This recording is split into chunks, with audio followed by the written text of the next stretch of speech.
I never liked politics kasi nga, in the Philippines, pagkaganda-ganda pa ng intention mo, pagkaayos-ayos mo ng puso mo, natatalo ka ng fake news, tsaka budget ng milyon-milyon ng ibang kandidato na wala namang kami. Lahat ng meron kami, hinahirapan namin dalawa siya, even before I met him. Yung memes lang yan, di ba? Pinagtatawanan natin. Pero siya nag-isip, paano pinaniniwala doon? Sabi ko, dapat nagkaroon tayo ng ano na, bakit po ba ayaw ng boto si Kiko? Ano po yung mga doubts ninyo? Kasi lahat ng kasinungalingan nilalabas against him, may resibo kaming katapat.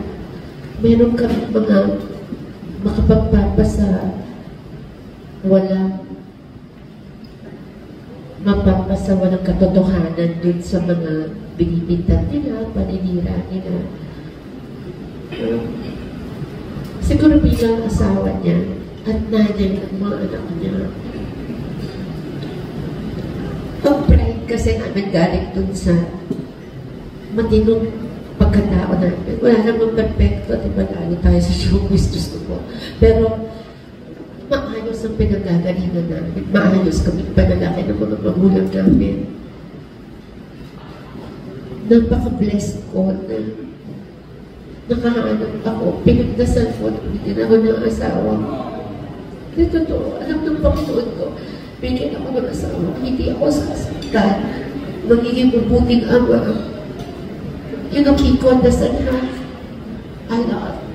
But everything he has, he gives to us. This is also his heart for the country. Kasi, hindi naman kami lumaban sa politika. He served for over 2 decades. Wala kami, in a sense, so nagtatrabaho pa rin kami. I'm 59. I still work.